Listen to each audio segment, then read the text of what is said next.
Gibarugan sa militar nga sakop gayon sa NPA ang tulo ka mag-uumakin sa napatay dito sa Paquibato District, Davao City. Gisublisab sa militar, dili massacre ang nahitabo ni atong Domingo apan usa ka panagsangka.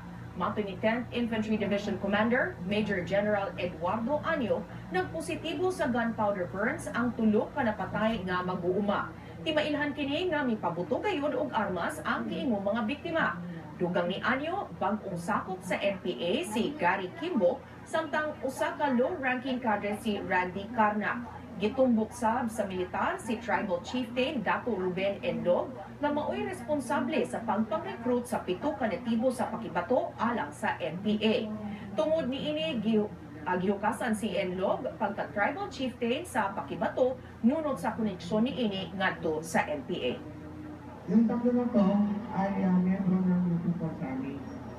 Hindi totoo na sila ay sinasabi mga civilians. Alam din naman